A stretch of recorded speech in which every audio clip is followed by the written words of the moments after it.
Assalamualaikum warahmatullahi wabarakatuh. Subhanallah walhamdulillah wa la ilaha illallah wallahu akbar, la haula wa la quwata illa billahil aliyyil azim. Bismillah lillah billah lillahi ta'ala. Selamat berjumpa kembali dengan akun channel YouTube Latikatan yang selalu membahas tentang karunia Allah, rahmat Allah, rahman rahim Allah, kasih sayang Allah, rahasia Allah, tentang apa-apa yang tersembunyi, tentang apa-apa yang rahasia, tentang apa-apa yang tidak dibicarakan oleh orang banyak. Jadi di akun YouTube channel Latikatan ini akan selalu kita kupas tuntas habis, benar pakai salah buang. Jadi anggaplah perbedaan itu hikmah. Janganlah perbedaan itu menjadi perdebatan, perselisihan, permusuhan. Hendaklah kita saling bersayang-sayangan, bercinta-cintaan, saling mengasihi, saling menyayangi satu dengan yang lainnya, apapun agamanya, apapun rasnya, apapun kepercayaannya, apapun yang diimaninya. Hendaklah kita saling mengasihi, saling menyayangi satu dengan yang lainnya. Adapun perkataan Imamul Ghazali, berkata Imam Ghazali, aku menyeberang lautan Pakih, aku sampai ke seberang, aku menyelami lautan Tauhid. Aku sampai ke seberang, aku menyeberangi lautan falsafah, aku sampai ke seberangnya. Tetapi apabila aku menyeberangi lautan tasawuf, aku tenggelam dalam lautannya tanpa penghujung. Nah, jadi orang yang benar-benar tenggelam di dalam tasawuf, di dalam ilmu sufi, di dalam kemakrifatan kepada Allah ini, aduh, hilang sudah, sirna binasa. Syekh Abu Hasan As-Sajili mengatakan, barang siapa yang tiada masuk dan mengetahui akan ilmu ini, yakni ilmu tasawuf, niscaya ia mati dalam keadaan mengekalkan dosa-dosa tanpa diketahuinya. Nah, ujuduka jambun najim, bergelimang dosa yang maha besar sepanjang masa. Ini kata Al-Imam As-Sajili. Barang siapa, kata beliau, yang tiada masuk dan mengetahui akan ilmu ini, artinya ilmu tasawuf, ilmu ma'rifat, yakni ilmu tasawuf, niscaya ia mati dalam keadaan mengekalkan dosa-dosa tanpa diketahuinya. Jadi tanpa sadar sampai mati orang itu dalam bergelimang dosa. Jadi bergelimang dosa. Berkata Syekh Al-Junaid, ruh manusia perlu dikembalikan kembali ke alam asalnya, kepada sifat kesucian asalnya, ma'rifatullah, kembali kepada Allah Subhanahu wa ta'ala. Sebagian para arif billah mengatakan, termasuk Imam Ghazali, siapa yang tiada kebagian ilmu ini, ilmu batin. Nah, ilmu batin. Jadi siapa yang tidak kebagian ilmu batin, kata beliau, saya khawatir atasnya akan menemukan su'ul khatimah. Nah, jadi dikhawatirkan kalau orang tidak mengetahui ilmu batin, maka matinya akan su'ul khatimah. Kata para sebagian arif billah mengatakan, termasuk Imam Ghazali tadi. Nah, kesudahan yang buruk, dan tidak ada jalan yang dapat mengenalnya kecuali dengan perasaan murni. Sirajut Talibin, kita menguasai ilmu hakikat, ilmu makrifat, ilmu batin. agar kita dalam keridhaan Allah, dalam rahmat Allah, agar kita selalu berkasih sayang, bercinta-cintaan sesama makhluk yang ada di alam semesta ini. Jadi tidak saling hujat, tidak saling benci, tidak saling sesat menyesatkan, kafir mengafirkan. Jadi yang ada lagi hanya kasih sayang, cinta sejati kepada seluruh hamba yang ada di alam semesta ini. Adapun haji itu berarti melakukan perjalanan ke dalam diri. Jadi arti haji itu sebenarnya ini haji hakikat lah. Haji itu sebenarnya menyelam perjalanan ke dalam diri, melakukan perjalanan ke dalam diri. Ini arti haji, dilakukan semata-mata untuk bertemu sang diri sejati, sembelih sapi, sembelih tabiat, kebinatangan diri lebih dalam dari sembelihan keakuan diri. Jadi intinya kalau kita menyembelih kurban itu sebenarnya menyembelih tabiat kebinatangan di dalam diri. Lebih dalam lagi, sembelihan kita itu menyembelih keakuan diri. Jadi hilangkan keakuan diri itu, binasakan. Hendaknya diketahui bahwa segala aku adalah batal kecuali akunya Allah. Kiblat mukmin ialah hati. Hati sebagai cermin untuk bertemu pandangan hakikat diri. Ka'bah dikelilingi, maksudnya ialah kelilingi hatimu. Jadi kelilingi hatimu, perjalanan hati adalah tafakkur. Oleh sebab itu Nabi berkata, tafakkur adalah amalan yang paling utama, dan tafakkur sejenak lebih baik daripada salat 1000 tahun lamanya. Supaya tahu keutamaan tafakkur. Jadi kita jangan meremehkan orang umpama kelihatannya tidak sholat, kelihatannya tidak ke masjid. Ini orang bisa menyembunyikan. Orang-orang sufi ini pintar banget menyembunyikan ibadahnya. Tapi kalau dia sekali tafakkur, ini sama dengan sholat 1000 tahun lamanya. Kata Nabi berkata,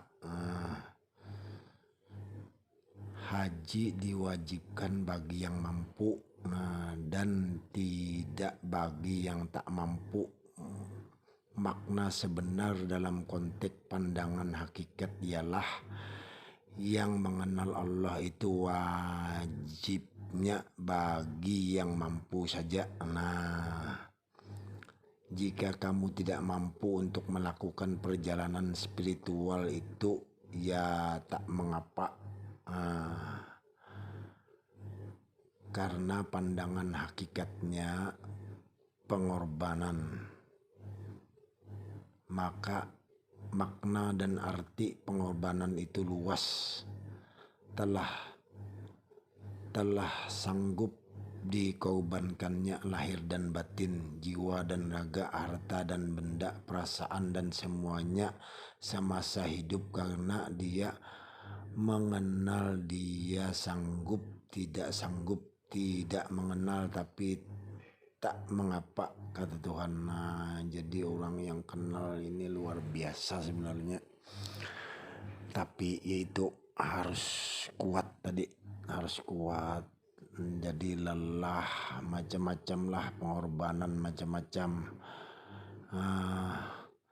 Jadi kita jadi penonton aja lagi, nggak bisa berkata-kata lagi, nggak bisa menyalahkan lagi, karena nyata itu tadi. Yang nyata itu, siapa yang dilihat, itu makanya kita jadi penonton yang baik aja lagi, nggak bisa lagi berkata-kata, keluh lidah. Bukannya maksudnya wajib haji jalan-jalan ke Mekah dengan dalil dan dalih ibadah di sana, tapi tiada mengenal, bukan itu. Pergi ke Mekah itu namanya haji jasad yang ditemui Ka'bah.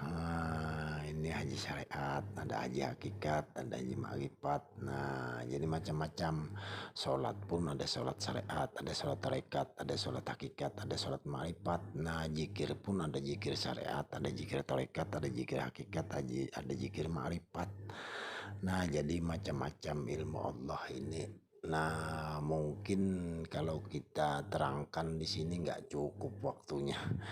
Nah, jadi sangat luas. Makanya kenapa semua orang itu kadang berbantah-bantahan, saling menyalahkan.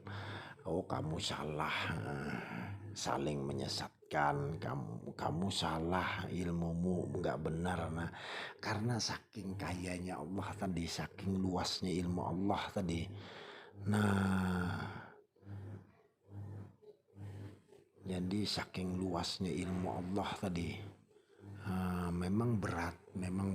Jadi tapi kalau kita bersungguh-sungguh manjada wajada, maka akan dapat ya. Nah, jadi kecil kemungkinan dari antara 1000 orang ada 1 orang yang berjuang berusaha mencapai kesempurnaan. Nah, dari 1000 orang tadi bermakrifat kepada Allah. Kadang ada 1 aja yang mencapai kesempurnaan. Dan dari antara mereka yang berjuang dan berhasil, jarang sekali yang mengenal Tuhan secara benar. Nah, jadi orang kadang mengenal Allah, mengenal Tuhan ini ibarat orang buta. Nah, orang buta disuruh raja memegang gajah. Jadi orang buta yang satu ke depan memegang gajah, kepegang kakinya. Nah, jadi yang kedua maju lagi. Nah, maju memegang gajah, kepegang ekornya. Nah, jadi yang ketiga maju lagi. Nah, ini kepegang telinganya. Telinganya. Jadi yang keempat tadi maju lagi.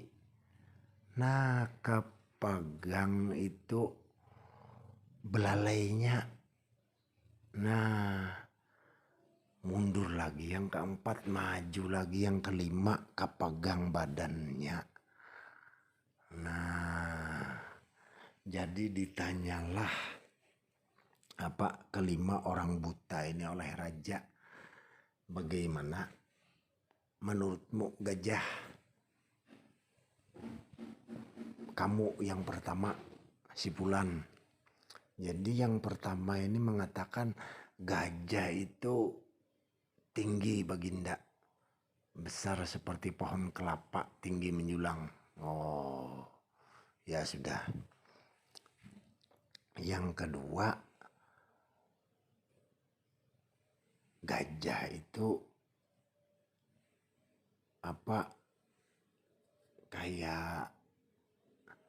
kayak sapu, kayak rambut, tapi banyak, tebal dan panjang. Nah, kepegang ekornya tadi. Nah, jadi begitu Baginda. Jadi gajah itu kecil banget, ada rambutnya di ujung. Nah, kecil banget ada rambutnya. Nah, ini kepegang ekornya. Jadi dibilangnya gajah itu kecil, ada rambutnya sedikit. Sangat kecil katanya. Jadi dipanggillah yang ketiga tadi. Bagaimana pendapatmu tentang gajah? Gajah itu Baginda seperti kipas lebar. Ini pendapat orang yang ketiga. Jadi pendapat dipanggil lagi yang keempat. Bagaimana pendapatmu tentang gajah, hai Fulan? Nah, jadi ini kita singkat ceritanya gajah ini, kalau kita ceritakan panjang. Jadi dipanggillah yang keempat tadi. Nah, dipanggil yang keempat tadi, bagaimana gajah tadi? Gajah itu seperti ular panjang, Baginda. Nah, lain lagi pendapatnya. Nah, jadi yang kelima dipanggillah yang terakhir. Bagaimana menurutmu gajah? Kayak bagaimana bentuknya? Jadi kata yang kelima, gajah itu sangat besar, Baginda. Saya raba-raba, semua itu besar banget. Nah, jadi ini kepegang badannya, sampai saya peluk nggak bisa. Jadi mungkin dia pas kena di tengah-tengah, mau meluk nggak bisa, saking besarnya mungkin. Allah alam bisawab. Nah, jadi itulah. Jadi orang mengenal Allah itu macam-macam, tapi semua benar gajah. Nah, semua benar, memang itu gajah. Tapi ada yang, ya itu tadi. Jadi bukanlah masalah ketuhanan memang rumit. Jadi masalah ketuhanan itu memang sangat rumit. Harus kita rajin-rajin tafakkur, musyahadah, mujahadah, muraqabah, tafakkur. Mungkin sengaja dibuat rumit oleh Allah Subhanahu wa taala agar kita tertuntut untuk senantiasa berada dalam upaya pencarian hakikat sejati, walaupun itu tidak akan pernah tercapai. Nah, tapi kalau kita terus berusaha, terus istiqomah, terus kita berjalan menjada wajada. Nah, barang siapa bersungguh-sungguh maka akan dapat dia. Nah, pasti dapat, nggak bisa nggak, asal kita istiqomah. Jangan lupa juga dengan kehidupan sehari-hari, artinya apa? Bertegur sapa. Nah, istri juga ada nafkah zahir, ada nafkah batin. Nah, jangan lalai kita, ada anak. Nah, ini banyak orang yang menuntut ilmu ma'rifat, ilmu hakikat, berjalan di jalan sufi, berjalan di jalan tasawuf, disuluk, ke hutan, terus nggak kerja lagi, anaknya teriak. Kadang istri yang kerja. Nah, ini salah. Ada yang pasrah aja. Memang bagus sebenarnya, cuma apa ya, sulit lah diceritakan. Tapi kalau Anda menjalaninya nanti pasti mengetahui.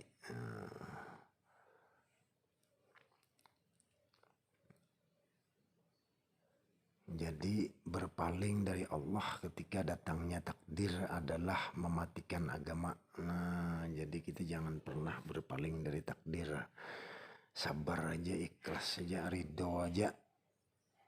Mematikan tauhid, mematikan tawakal, mematikan ikhlas. Jadi mati semuanya. Kalau kita berpaling dari Allah, berpaling dari takdir Allah. Jadi ketika datangnya takdir jangan pernah kita berpaling, karena semuanya itu datang daripada Allah. Tidak kujadikan suatu kejadian melainkan ada hikmah di dalamnya. Nah, hikmahnya ini sangat besar, kadang luar biasa, dan tanpa kita sadari, lambat laut baru kita sadar, oh ini hikmahnya, oh ini pang napang teh jaku.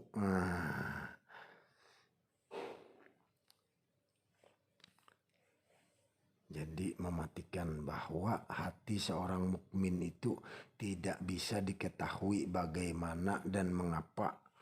Bahkan orang mukmin itu berkata, ya, semua jiwa berselisih dan sering kontrak Maka sesiapa yang memperbaiki dan menyucikan jiwa batinnya hendaklah bersungguh-sungguh dan bermunajah, berusaha membesarkan diri dari sifat yang buruk.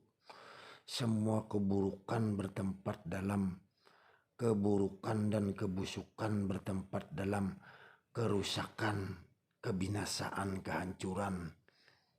Allah Ta'ala berfirman yang artinya, wahai jiwa yang tenang, kembalilah kepada Tuhanmu dengan hati yang puas, lagi diridhoi.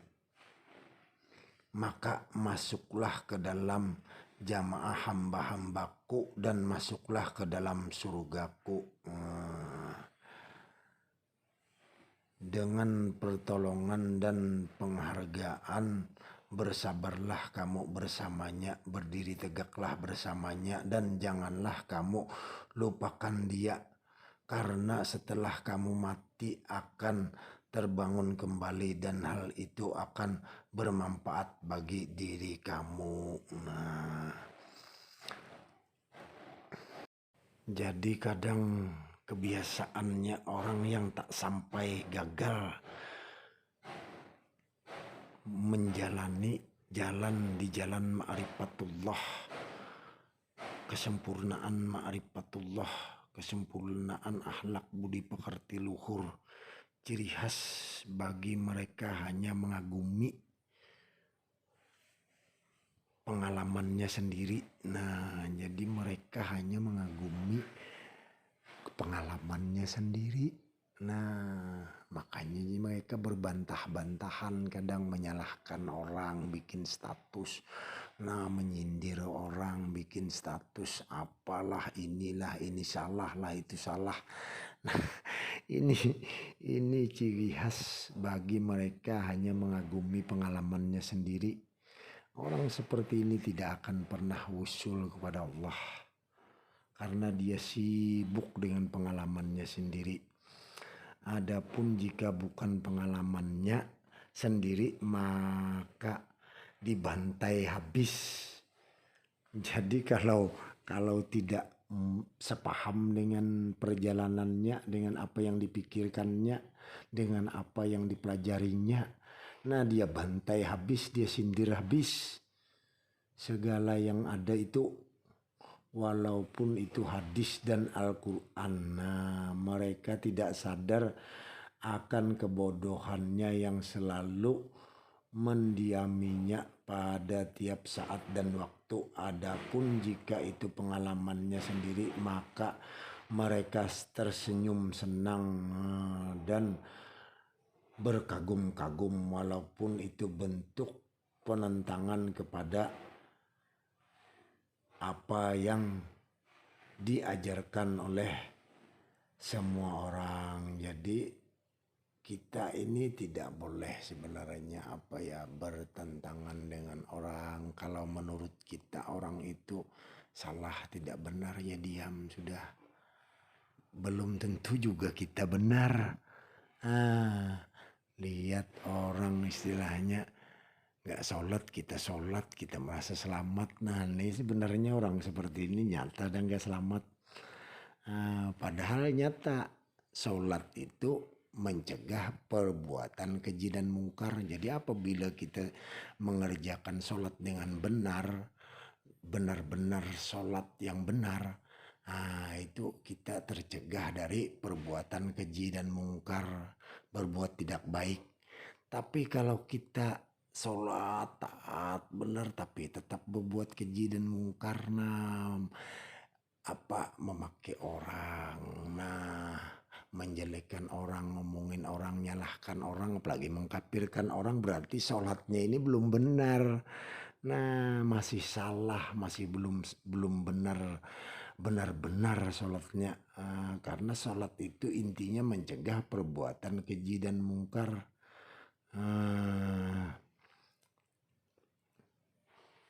Jadi terasa aneh sebenarnya ketika kita melihat segalanya mereka berbicara tauhid, tapi sangat jelas menentang akan semua yang berseberangan dengan mereka. Nah, jadi ada juga kadang istilahnya apa ya, orang ini alim bener. Tapi kalau orang ada berjalan di jalan supi, tidak sesuai dengan kitab yang dibacanya, waduh, mereka luar biasa menghujatnya. Padahal taat benar orangnya. Nah, ini ya sholatnya perlu dibenarkan lagi. Intinya kita sebenarnya bertuhan itu kita menenangkan diri sendiri. Nah, bukan orang lain. Karena masuk dalam makna makrifat Allah. Orang yang ahli di bidang makrifat, dia tidak lagi mengurusi saudaranya. Nah, dia hanya sekadar memandang, hanya sekadar berkasih sayang, bercinta-cintaan, saling mengasihi, saling menyayangi satu dengan yang lainnya. Jadi dia orang yang sudah benar-benar wusul kepada Allah. Dia hanya sebagai penonton aja lagi. Kayak nonton di bioskop. Nah, kayak gini tertawa. Jadi melihat penjahat tertawa, melihat jagoannya tertawa, merasa terhibur, dia bahagia, senang, gembira, tiada tara. Inilah orang-orang yang wusul sampai kepada Allah. Tidak ada lagi saling hujat, saling menyalahkan. Yang ada hanyalah ketentraman di dalam batinnya. Adapun kuatnya suatu keyakinan karena adanya pegangan teguh. Tanpa pegangan sesuatu tentu hancurlah keyakinan. Maka timbullah perasaan was-was, sangka-sangka yang tak karuan dan sebagainya. Nah, yang biasa membawa kita ke dalam kesyirikan kepada Allah Subhanahu wa Ta'ala. Oleh karena itu, maka seorang Islam seharusnya mempunyai iman, dan iman pula harus berpedoman kepada tauhid. Dan sesungguhnya tauhid pun tidak mungkin lepas dari suatu tindakan yang bernama ma'rifatullah.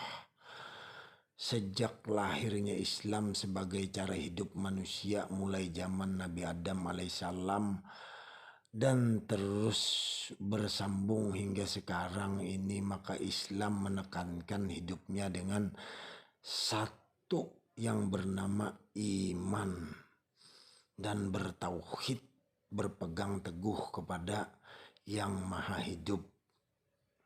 Jadi sesungguhnya manusia yang beriman saja dapat menerima sesuatu yang tidak bisa diterima dengan menggunakan akal pikiran. Dan dengan iman juga kita dapat menerima sesuatu yang wujud di luar jangkauan pemikiran manusia itu sendiri. Tanpa iman manusia tidak dapat menerima hakikat wujudnya Allah Subhanahu wa Ta'ala. Karena itu betapa jelasnya kepada kita bahwa alangkah pentingnya peran iman kepada kehidupan seorang manusia. Jika ilmu kalam dapat diterima dan dapat dikaji oleh akal pikiran manusia, maka ilmu gaib dan ilmu syahdah Allah Subhanahu wa Ta'ala hanya bisa diterima oleh daya keimanan yang kuat. Sesungguhnya otak yang cerdas dapat dengan mudah menerima ilmu kalam yang diajarkan oleh guru-guru mereka atau masyarakat lain yang di sekitarnya. Tapi bagaimana dengan otak yang lemah? Nah ini. Tapi kalaupun otak kita lemah, tapi kalau kita berpegang teguh, iman kita kuat, apa yang kita imani, kita yakini, meningkat kepada hakul yakin, meningkat kepada kamalul yakin. Nah ini tidak bisa digoyang lagi sudah kalau kamalul yakin ini. tidak bisa digoyah lagi akidahnya, pendiriannya, kuatnya imannya. Jadi orang yang kuat iman seperti ini, dia yang bisa menerima hidayah karunia Allah yang di luar akal pikiran manusia. Jadi sesungguhnya keyakinan yang dimaksudkan ini bukan sekali-kali keyakinan paksaan dan sebagainya. Sebaliknya keyakinan ini muncul dari diri itu sendiri tanpa dibuat-buat. Sesungguhnya keyakinan yang sebenarnya terbit dari cahaya kesucian nafsu atau derajat manusia. Manusia itu sendiri dengan Allah Subhanahu wa taala. Berawal iman itu adalah terdiri dari huruf alif, ya, mim, alif, nun. Sesungguhnya alif pertama di dalam perkataan iman itu adalah disyaratkan kepada hati, huruf ya. Di dalam perkataan iman itu diisyaratkan kepada mata batin. Huruf nun di dalam perkataan iman itu adalah mengisyaratkan pula kepada cahaya mata hati, cahaya mata batin. Jadi dapatlah disimpulkan bahwa perkataan iman itu akan membicarakan 5 perkara yang mempunyai kaitan di antara satu dengan yang lainnya, yaitu diri batin, hati, mata hati, hakikat insan, cahaya mata hati. Oleh sebab itu, untuk menghasilkan suatu bentuk pemahaman yang sebenarnya terhadap iman, maka seorang itu perlu memahami secara mendalam tentang 5 perkara di atas. Sesungguhnya diri batin manusia itu adalah diri rahasia Allah Subhanahu wa taala, dan manusia itu adalah sifat Allah, dan nama manusia itu adalah nama Allah semata-mata, dan kelakuan manusia itu adalah kelakuan Allah semata-mata juga. Sesungguhnya tiada kelakuan manusia pada manusia kecuali kelakuan Allah Subhanahu wa taala juga yang nyata adanya. Manusia datang dari alam gaibul gaib dan harus kembali ke alam gaibul gaib. Dan jahirnya diri manusia adalah sekedar untuk menyatakan sifat Allah Subhanahu wa taala. Karena Allah Subhanahu wa taala Tuhan semesta alam menyatakan dirinya dengan sifatnya dan memuji dirinya dengan namanya dan memuji sifatnya dengan afalnya. Sesungguhnya diri manusia itu dari diri yang satu dan kembali pada yang satu. Apabila sifat dapat mengatakan zat dan sesungguhnya zat akan kembali menjadi zat, ini adalah sesuai dengan firman Allah Subhanahu wa taala. Makna mengikut pandangan ilmu tasawuf, tiada yang wujud hanya zatnya semata-mata, maka setiap sesuatu yang jahir adalah terhapus. Tiada sebenar-benarnya kecuali semua yang jahir itu adalah wajahnya semata-mata. Dialah yang berhak dan kepadanya haruslah dikembalikan. Oleh karena itu, menyadari bahwa diri kita adalah sifat Allah Subhanahu wa taala dan sifat Allah Subhanahu wa taala akan diuji dengan afalnya bagi tujuan menentukan sumpah penyaksian sifat dan zat di alam ruh. Dahulu selama sumpah janji masih teguh dipegang, maka diri kita sudah tentu tidak terlepas daripada ujian. Seperti firman Allah Subhanahu wa taala, apakah manusia mengira bahwa mereka mengaku kami telah beriman sedang mereka tidak diuji lagi. Sesungguhnya manusia dan ujian tidak dapat dipisahkan. Manusia tetap akan diuji selagi menjadi manusia dan menggunakan napas atau nyawa untuk hidup. Selagi masih berjasad dan diri rahasianya masih dikandung oleh jasad, maka selama itulah sifat Allah Subhanahu wa taala ini akan tetap diuji dengan berbagai ujian.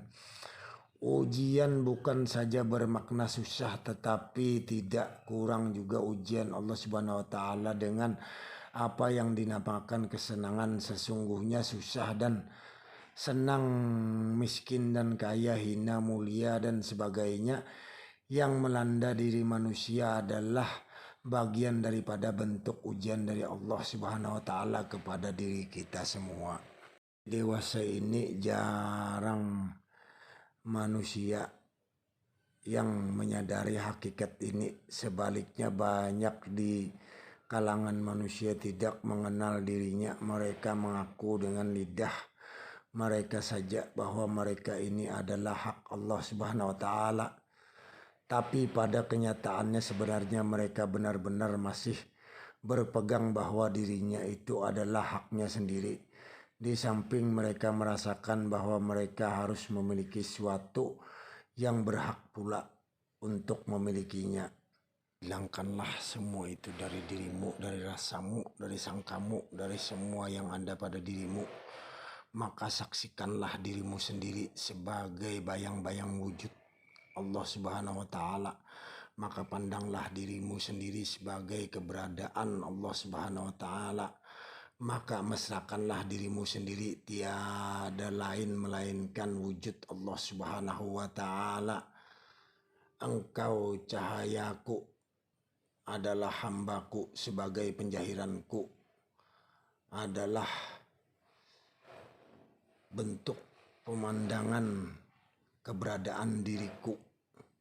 Engkau itu di dalam keesaanku, engkau itu dalam kekuasaanku. Maka di saat tiada lagi wujud dirimu, maka esalah engkau denganku. Maka di saat engkau esa denganku, maka telah kulenyapkan semua keakuanmu, kesombonganmu, keberadaanmu dari segala sifat-sifat yang tercela, karena aku maha suci dari kelemahan dan kekurangan. Wallahu alam bisawab. Sekian dulu dari saya. Salah hilap mohon maaf apabila ada salah-salah kata, salah dalam ucapan, salah dalam perbuatan, salah dalam penyampaian di video ini. Saya mohon maaf, minta halal, minta ridho fid dunya wal akhirat. Tiada lain, tiada bukan, saya membuat konten ini hanyalah agar kita saling bercinta-cintaan, berkasih sayang, saling mengasihi, saling menyayangi satu dengan yang lainnya. Jadi apabila menurut Anda salah, buang saja. Apabila menurut Anda benar, boleh dipakai, boleh didengarkan, terserah Anda saja. Intinya benar pakai, salah buang. Tidak perlu kita saling berhujat-hujatan, saling menyalahkan. Hendaklah kita saling mengasihi, saling menyayangi satu dengan yang lainnya. Apapun agamanya, apapun rasnya, apapun warna kulitnya, apapun yang diimaninya, apapun kepercayaannya, apapun agamanya, hendaklah kita saling mencintai, saling mengasihi satu dengan yang lainnya. Salah hilap mohon maaf. Akhirul kalam, wabillahi taufiq wal hidayah. Assalamualaikum warahmatullahi wabarakatuh. NKRI harga mati, Indonesia harga mati. Cintailah negeri tercinta Indonesia Raya ini. Wassalam al-fakir.